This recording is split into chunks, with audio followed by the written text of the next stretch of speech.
Masih ingat Charlie ST12 dulu dipuja-puja penggemar, sekarang begini kabar terbarunya. Pria bernama lengkap Charlie Van Houten ini dikenal pertama kali sebagai vokalis band ST12. ST12 merupakan band ternama di masanya dengan ciri khas lagu Melayu yang digemari banyak masyarakat saat itu. Bukan tanpa rintangan, ST12 pernah dianggap sebagai band yang memiliki musik kampungan. Namun, pada akhirnya Charlie Van Houten mampu membawa ST12 meraih kesuksesan. Deretan album lagu sudah dirilis Charlie Van Houten bersama ST12.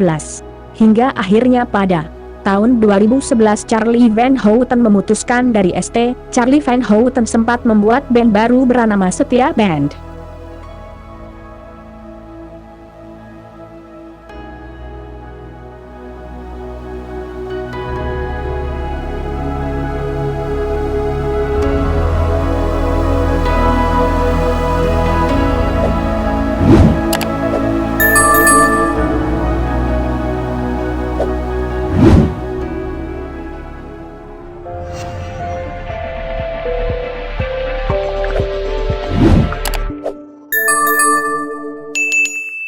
Dapatkan berita update dengan mengklik subscribe, lonceng dan berikan komentar.